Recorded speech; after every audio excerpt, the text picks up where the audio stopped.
Welcome to the Savage Survey Podcast. My name is Jason. And my name is Nick. And today we're going to talk about a pretty big subject, anger.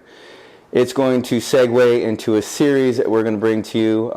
Today we're going to talk about our own personal experiences with anger, how it's affected our lives throughout our childhood to where we are now, and what we've learned on how the best to control it, even though everybody falls short of doing it, from frustration all the way to just being ragefully pissed. Ragefully? Ragefully. Okay. Like, you know it's got there before where you just... I've just never heard the word before. I enjoy it. Ragefully? Ragefully. Yeah. Okay. It's a word. All right. It's in the dictionary. The dictionary. All right. So I think both of us have struggled with anger a lot over the years. And that's one of the reasons me and you first connected on some of these issues and ended up becoming like friends when we would talk about some of the things we were working through. And so it's a big thing for us. And so I think we'll probably end up addressing this multiple times, but this is a good start to it. Where do you think you are in this like rage, anger issue? Like, where do you think you are on your journey? Are you still in the very beginning? Do you feel like you've made it pretty far? I think I've made it pretty far. I'm not where I was. For the longest time, I used to get very just triggered by so many things. Something someone said, something someone did, something someone didn't do or didn't say, whatever the case may be. I mean, I used to be the type of guy where it's like water was too wet, and I get mad. But I'm nowhere near like the rageful part anymore. I haven't felt myself get rage, just that kind of just pent up and angry at someone or something in a very long time.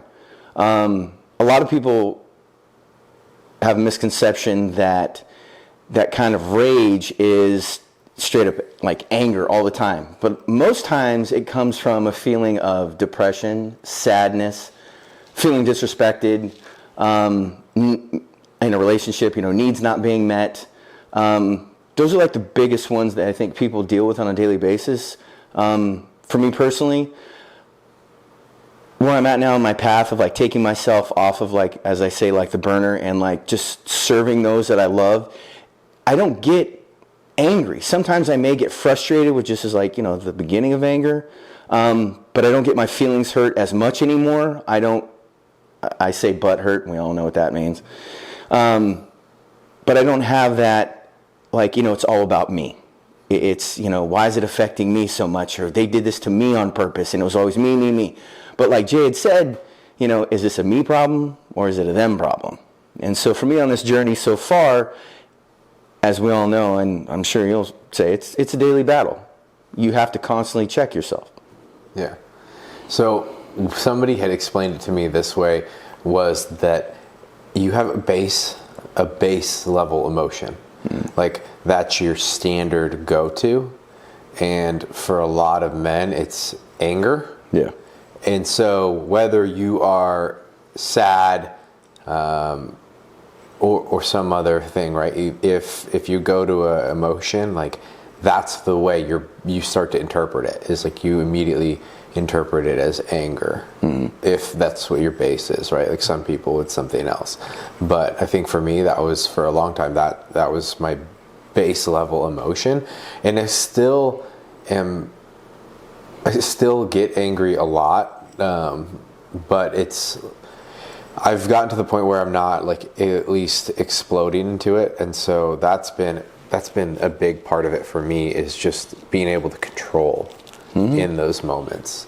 And so as I've progressed into figuring out like, okay, like why am I getting angry? As I've gone through different things with my wife as far as different like counseling and us understanding each other better, the big explosions don't come anymore, but I'm not, like, I still get angry all the time. Yeah. And so I think I've gotten to the point where now I can not react and I can kind of shut it down, but I'm not to the point where I can just immediately get over it yet. And that's what I'm trying to work on, is not letting it affect me as much. But I at least now am to the point where I'm not throwing things, like slamming things, getting pissed off, because that's where I was for a long time.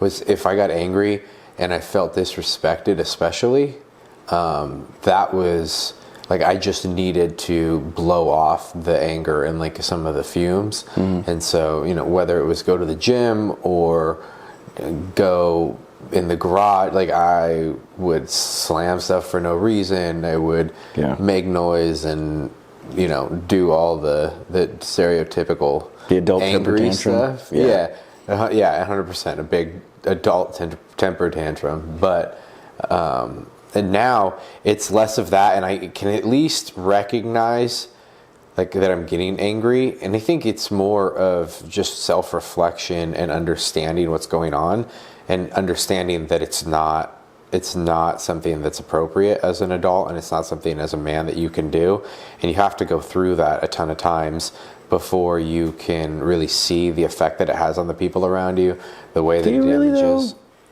I mean, for me, yeah, absolutely. I did. I had to see. I'm saying this, like, not to interrupt, but 100%, like, I did the same thing for years. But if you think about it, like... I'm not sure.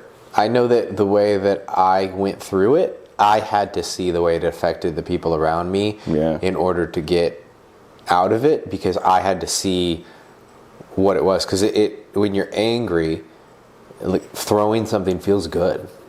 I never did that.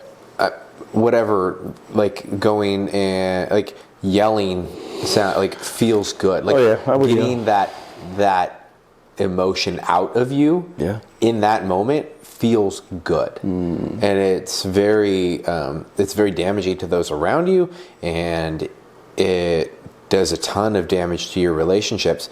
But in the moment, that's not what you're caring about, right? And so that, for me, I had to do it. I had to do it and learn from it in order to get where I am now. Do I think that everybody does that? No. But I think that I learned a lot from seeing things as far as like my family, the way that they dealt with anger, like you learn from that stuff. And for me, it was always, the biggest thing was always respect. Like if I felt like I was disrespected, that was a huge, like instant like pop off for me. But that was from the friend groups that I had. And the big thing in those groups was I didn't grow up in the best like school, like when I was in high school and stuff. There was a lot of like fighting, things like that. And that was something that I learned, was that was the biggest thing, is you don't disrespect people. And so it was a learned behavior, but it stuck with me for a long time. It still is something that if I feel like my daughter or my wife has said something like disrespectful, it's still something I have to stop and, all right, that's not how we're going to do things, and I'm going to walk away right now.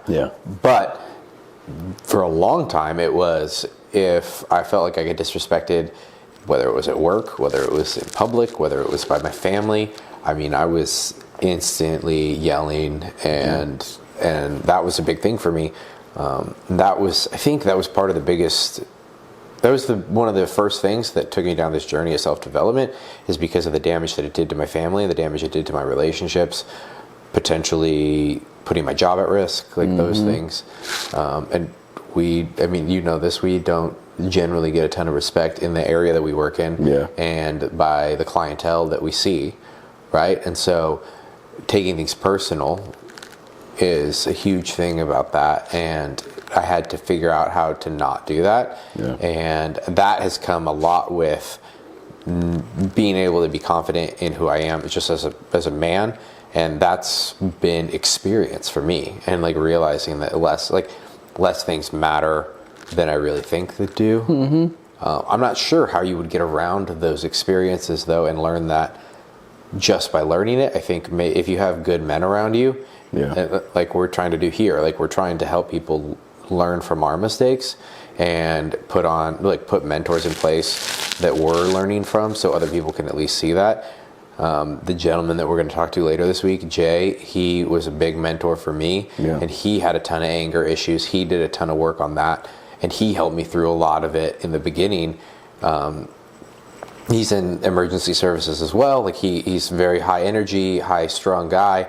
And I was like, okay, well, he has gone through the same things as me. How did he fix it? Well, there was a lot of like learning about himself and figuring out, okay, like this is what pisses me off. This is why. Yeah. This is why that doesn't matter. Like this is why that's on me. That's not on like them, or that doesn't really matter to me. Like you don't think, like you disrespected me and you somehow think less of me, but why should I care about that? Exactly. And those are the things that I had to go through to get to this. But I did a ton of damage to my wife, to my daughter in the beginning of our relationship. Like they had to learn to trust me afterwards and be able to like come to me and tell me things that they thought could potentially piss me off or set me off in the beginning of our relationship, when it would, because I had done that damage. And that's the hardest part about the anger, is that you have unintended consequences that you don't even realize until later. That's true. You know, anger is it has two sides. It's like a blade, and it could be used to drive you to do some amazing things, or it can hurt and kill the things that you love. For me personally, I think the biggest thing was that, I'd grown up with a lot of childhood trauma. Grew up with an alcoholic father. I was bullied my entire childhood. Got beat up a lot. I was the fat kid. I weighed 242 pounds at the age of 12, and I was barely 5'1". So it was difficult for me because That's a big kid. I was, but that's how I coped because of what was going on at home every single day, dealing with that since the day I was. Beat up a kid that's that big. I didn't have a lot of self-confidence, man. I got my glasses broken all the time. I had glasses since I was 8-year-old, so I was the fat kid with glasses that didn't have many friends. Kids are terrible. They're jerks, man. And so I was getting it on the home front every day, always having to worry about what was happening, with my dad who was an alcoholic and everything that put our family through for years. And then I would go to school and I would get bullied. So I didn't have like a safe place ever. There was never, so I was always, I got to a point where I was just like, enough's enough. I just started lashing out. I would get super defensive. And then over time, that developed into this false sense of confidence in my adult life where, I could do anything, I could be anything, and then I started manipulating people. Then I started, just cheating, lying, misogynistic, adultery. Like, I went down that path, and it all stemmed from issues that I didn't deal with from even when I was a kid, because I thought I had it under control, like every guy. I can do this, I got it under control, it's not a big deal. But I was like a tornado, and if you've ever tried to control a tornado, like you can't, you just have to wait till it goes, and then you have to pick up the pieces of the destruction it's left in its wake. And that destruction is your family, your friends, trust, your own health, your mental health, everything across the board. It affects your life. And then you get upset at the people around you that call into question any of that, like any of that fake confidence. Exactly. Call into question anything that you're screwing up, and then you're pissed off at them because it's you have no base for that confidence. None. And you try to. And I used to say I had quick wit and a sharp tongue, and I used to say that in the kind of I was a jerk. I would say it in such a prideful, spiteful way, like that was such a great thing to have, and it was a crappy thing to have. It's great when you're trying to defend yourself to like an extreme against somebody that's trying to cause you or family or like someone you care about harm. But I was using it every day. Like that was just my go-to, and I thought it was funny, and people thought I was, had a great sense of humor, and he was charismatic and all this stuff. But at the end of the day, it was just a front. And it was just me being defensive my entire life. And then using people and things to fill that hole within myself, that anger, all that sadness and everything. And I would just use people for whatever is emotional, physical, financial, anything I could get from people, and I would just manipulate them. And I was just a piece of crap. And I hated myself for it. And so many times I didn't know how to get out of that hole. And like you said, I would just project anger daily. It was just my regular. And then I got to a point where 5 years ago, my life changed, as we've talked about. And then I had to start dealing with everything I had done, everything I had said, done, felt, seen, hadn't done, hadn't seen, to people that were in my life over the years. And those people that I could apologize to, I had to go apologize to. Family, friends, otherwise. And then the people that are in my life now, you know, my significant other, I broke her trust right out the gate. I hurt her children, I hurt her family's trust. And it wasn't just one thing. She met me at the worst time of my life and had to watch me go through and stuck by my side and peel back all the layers of who I am and who I was to get to the base of what I feel is today. But even in that is an ugly process. And so did you break the trust because of anger? Is that like... I broke the trust because of my anger led to my, anger, as you said, is also a fuel. So you fuel yourself with that anger, and then it makes you feel that you can do, say, or be anything. And in doing, saying, or being anything, you're manipulating people. So that defensiveness, that deep down anger is what fueled me, because the people in my life weren't doing anything that should really piss anyone off that would constitute any of what I'd done, any of what I'd said. No one was at fault but me. And I take 110% responsibility for everything I said and did.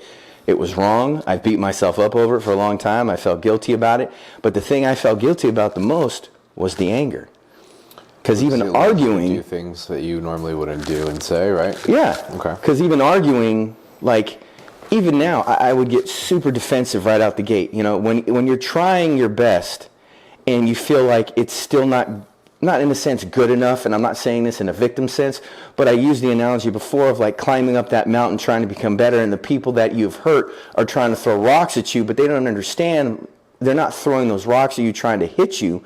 It's you thinking that they're trying to harm you because you did harm to them. Yeah, the anger is almost something that we use as a filler, I think, as men, to fill in the gaps in our confidence or the gaps in our ability. It seeps into all those things, and then we use it to make ourselves feel better because it makes us feel powerful to be loud and take control in that way. And it's really just us overcompensating for not having control. Exactly. And I think that's the hardest thing, is figuring out where, what you can control in those situations and not letting it get to that. Yeah. And that's when I started to take more control and responsibility and take more accountability for my life. That's when I was able to get rid of some of the anger, because I could stop feeling like I was shortcoming so much. I was not, or coming short so much. I wasn't not living up to as much of my expectations for myself as I was previously. And so the confidence part of that, being able to know at least at the end of the day that I put in all the effort that I could, that helped the anger go away and be more under control, because then I'm not trying to use that to take control over everything else. Yeah. I agree. I think the biggest thing anger-wise that has affected my life, and not so much now, but it did up until a year and a half ago, was when you get into an argument with, your woman, or you feel like they're attacking you, or you feel like they're being defensive, or there's something wrong and there's a break in communication, I would instantly get defensive, and I would be told that I was being defensive, and I'd be like, I'm not being defensive, and then... It's like telling somebody to calm down. Exactly, and it's you're being defensive, but that just comes from not what I thought I knew about myself at that time, was this is it's more deep-rooted than you think. And even so, you just get upset, and now it's just the mentality I have is it's not even about me. I'm going to help this relationship as best I can. I'm going to talk to this person as best I can. I'm going to be understanding as best I can, because now you have a role, a designation. Whereas before, I didn't have a role, a designation, or a purpose. And I think of myself being, okay, you're going to try to be the captain of the ship. You're going to attempt to be that man. So in being that, you have to step up in this way, this way, this way, this way, this way. What are you lacking? I'm lacking this, this, this. So these are the things you got to work on now if you want them to believe and understand that this is who you are.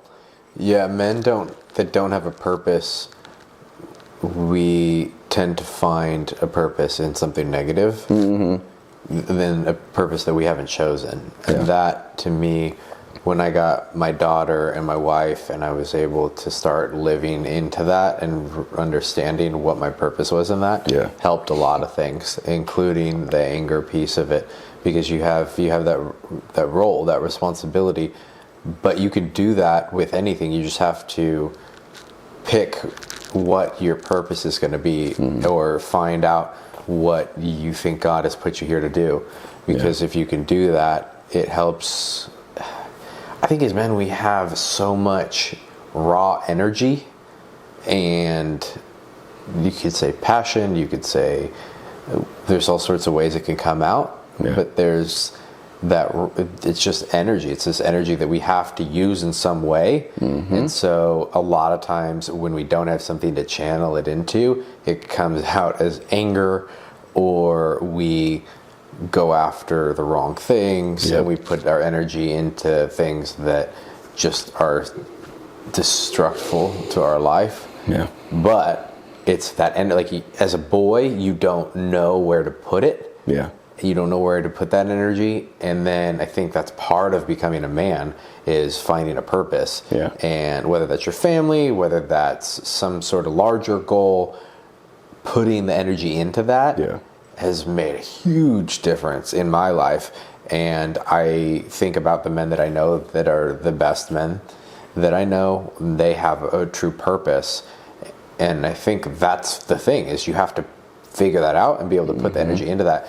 Because, like, looking back at it, the men that I know that are the most destructive don't have a purpose. And maybe that's where that comes from. Maybe that's the energy trying to get out. And a lot of times it comes out in anger, as men especially.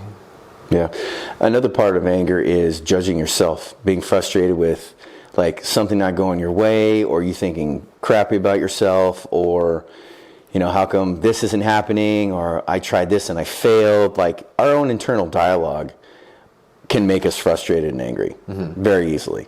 And when we're left alone too long with our own thoughts sometimes, and you're spiraling downwards in that, you can become angry just for thinking too much. I mean, tell me how you've been sitting in the car and all of a sudden the thought will pop up, and then it's just like connect the dots. And all of a sudden, by the time you pull in the driveway, you're like, all right, I'm mad. I've had less of that as far as being angry at myself. That hasn't been something that I've struggled with as much. No, I haven't. I have always been angry at others. But that may show that, you know, I had a hard time taking responsibility for things for a long time too. So that, I mean, that's just me. Like, I'm sure everybody has different pieces of it, but that for me wasn't a huge thing. I have always struggled with being angry at others and blaming them for things because I didn't want to take responsibility for it. I understand that now, but it was always, and I still do this to this day, and I still am trying to work on it. Like, I'll say, like, why did you do this, or why, like, or this, like, I immediately, my mind will go to, that person screwed that up. And then later, it's like, okay, how, if you take a step back and try to look at it, how can I control this? How can I fix it? What did I do wrong? That's the only place to go where you actually have a road out of it and can make a positive impact on whatever happened.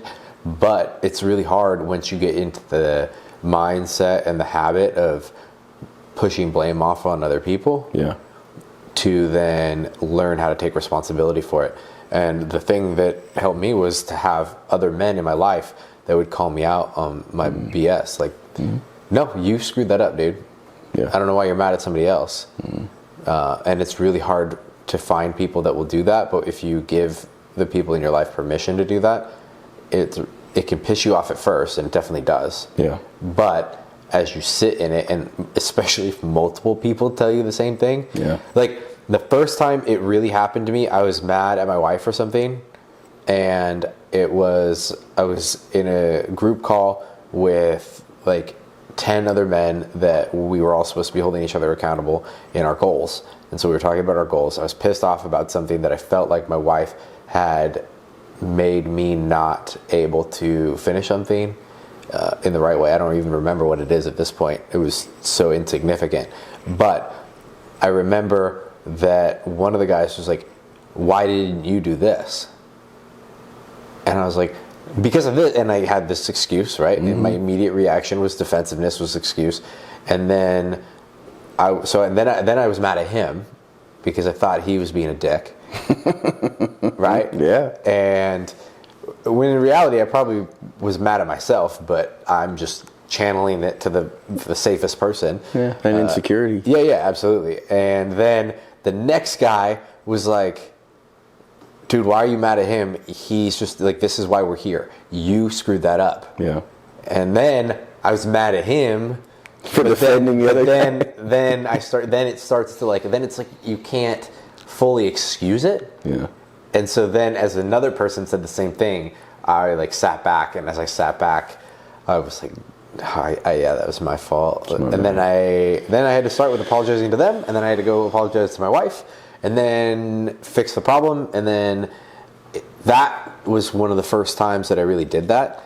And over time, it got easier, and it still is not easy at all. Yeah. But it gets easier every time I take responsibility for it, and I say, okay, that's not their fault, that's my fault. Or at least I've gotten to the point where I am looking for how can I fix this, and that will lead me down the road to how have I messed this up, how is it my responsibility?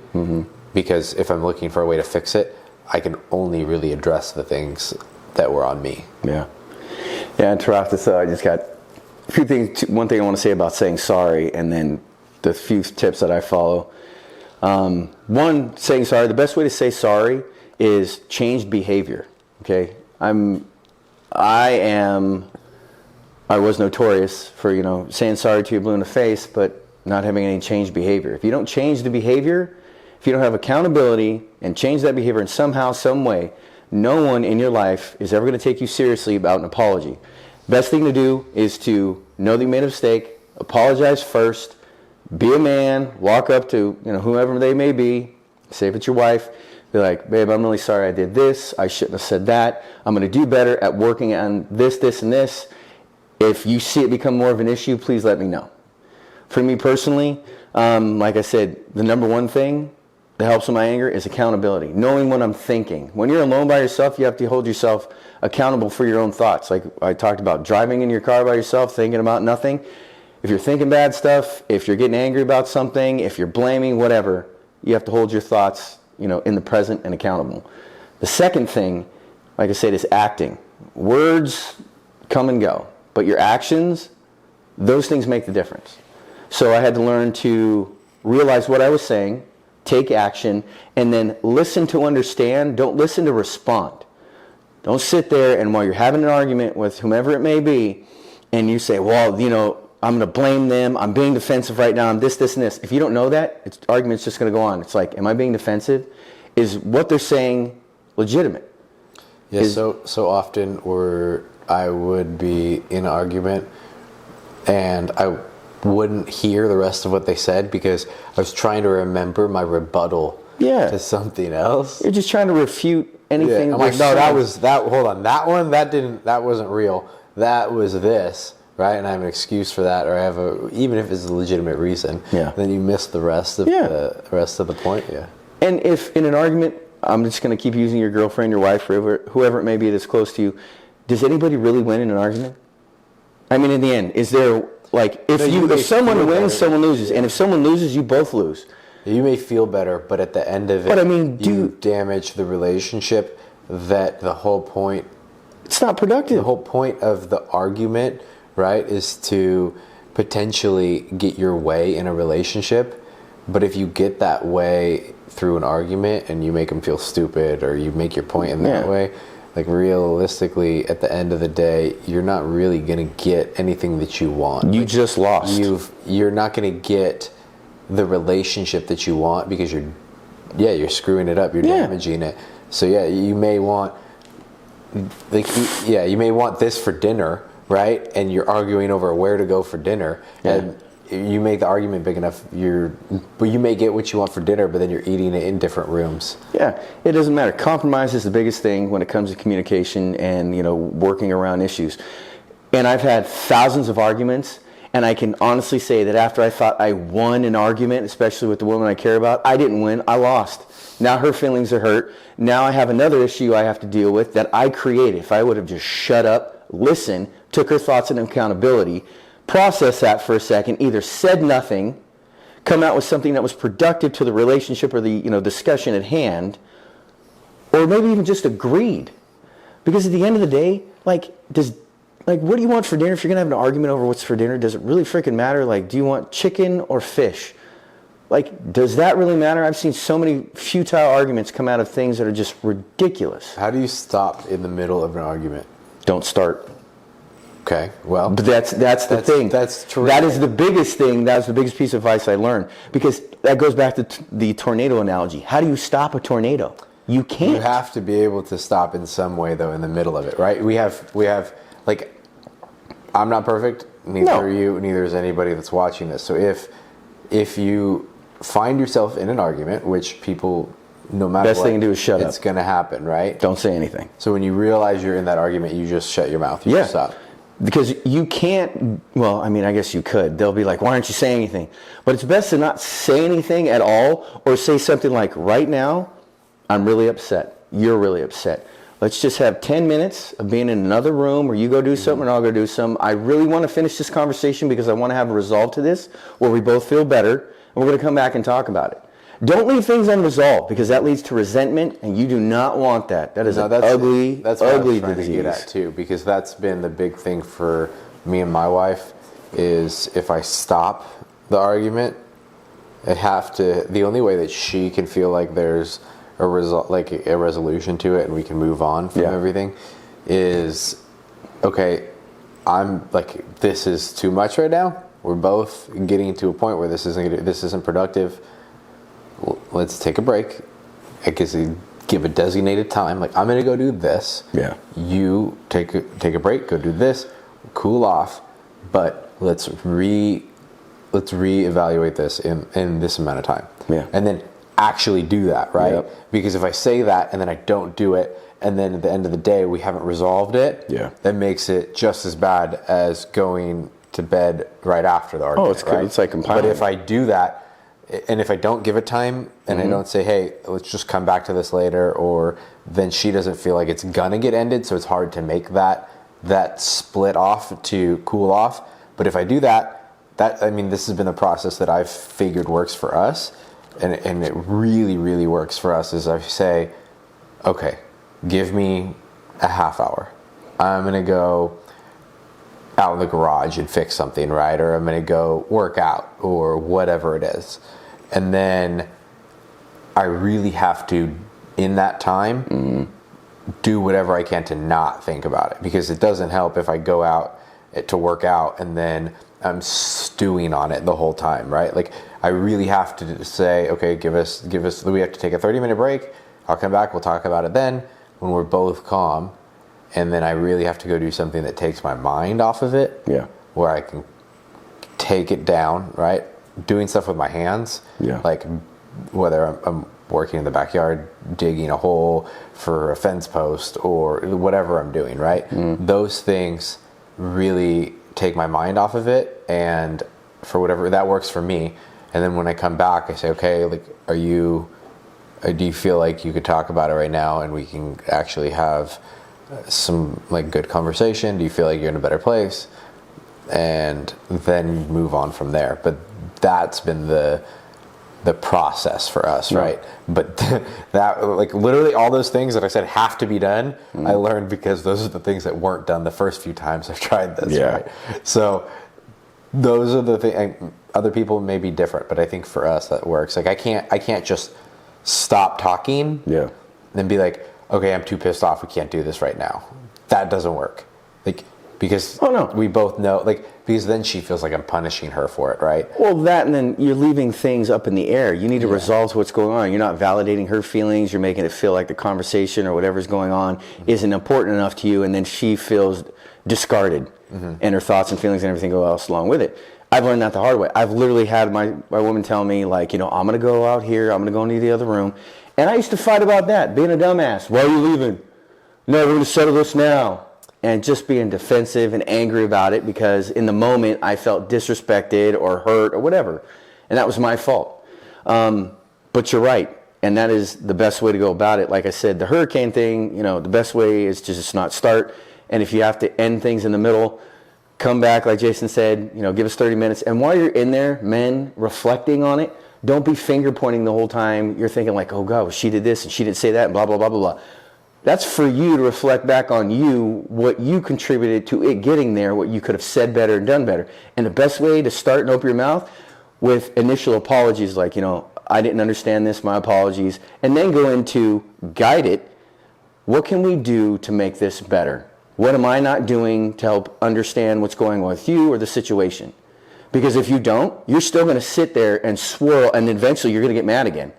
So apologize and say, look, we have to come up with a way where we both feel okay with this, where I acknowledge your feelings, you acknowledge mine, and we're going to move forward with something, and we're going to try it out. And if that doesn't work, we're going to try something else. But remember, this is a team. This is teamwork. This isn't you rowing the boat by yourself. This is two people doing it. So you have to recognize your feelings and the other person's, come up with a plan, and then move forward. One of the things that I found moving back into the conversation is the best way for me to start it, whether it's with my wife or my daughter, is to come back in and say, okay, this is what I understand from what you said before. Mm-hmm. And this is why I'm frustrated with this. What am I not understanding right? Because at the end of the day, that's almost always a huge part of it, is I am not understanding what is going on. I just ask straight up. I'm like, what is it? I don't try to give my interpretation of it because that just may be triggering to her. Well, so I'm just like, if I just say, what is it that I didn't acknowledge or understand? Yeah, but if I say that, a lot of times I get the same explanation that I got the first time, and I'm still interpreting it the same way. Yeah. And so we're still having the same disconnect. I could see that now, yeah. If I come to it and here's the crazy part about that is they may hear what I'm saying and then realize why I'm upset, and it takes some of that off, like some of the animosity, because they're like, oh, you thought I was doing this or saying this about you. Yeah. And at the very least, they can understand where I'm coming from a little bit more. So it's a two-way fix. This is something I need to get back in the habit of doing more, because I've realized, I just am talking about it now, I've realized the last few conversations we've had, I haven't done this. So I definitely need to get back in the habit of this. Yeah. It's something you always have to be conscious of, right? Like, it's easy to slip back down if you're not being intentional. But if I do that, it helps me figure out what I need and what I want, like what's going on in the conversation, so that I can come at it from a better place. And it also helps us clear the misunderstandings, because especially in my relationship with my wife, culturally we say things a lot different. And so sometimes the things that she'll say, she'll mean it one way and I'll understand it in completely different. Yeah. And sometimes she will say things, and to her and her family and the way that they talk to each other, that's not disrespectful at all. Like, I don't understand why you're upset about this. And to me, where I'm coming from, I'm like, that's the rudest thing I've ever heard. Yeah. And so sometimes it's just about like clearing that misunderstanding up. So if I tell her, this is how I took this, what am I not getting? Because clearly I'm missing something. Yeah.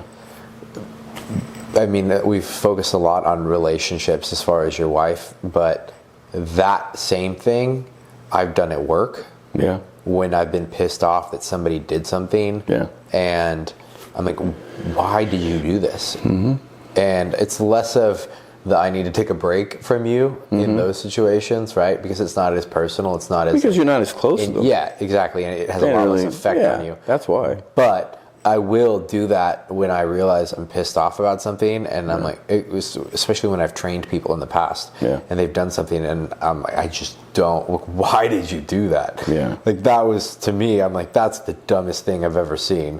Why in the world would you do that? You just ruined all this other work that I did, or whatever. Yeah. Or potentially put somebody's life in risk. And so I was like, okay, this is what you did. This is what I saw. What am I missing? Almost always it takes people off the defensive because I'm admitting that I'm missing something. Yeah. Putting the sword down first. I don't know where I saw that, but it was something that I read or heard somewhere, and every time I've been able to use it and be intentional about it, it's worked pretty well. Nice. And one last thing is being a child in an environment that is very unsafe, or one parent is angry all the time. I went through that, and I understand how disturbing and how traumatic that is. Now, when it comes to like our kids, I know with my daughter, she went through that for a period of time, and I am forever sorry about that. And we've had many a talk about it, and we've gone to counseling together. She's gone for quite some time. I went to counseling 3 to 4 times a month for 3 years straight to a Christian counselor, and that helped out a lot. But we don't often realize, they're still growing and their minds don't understand things, and that your home and you being the father, you need to be that safe place.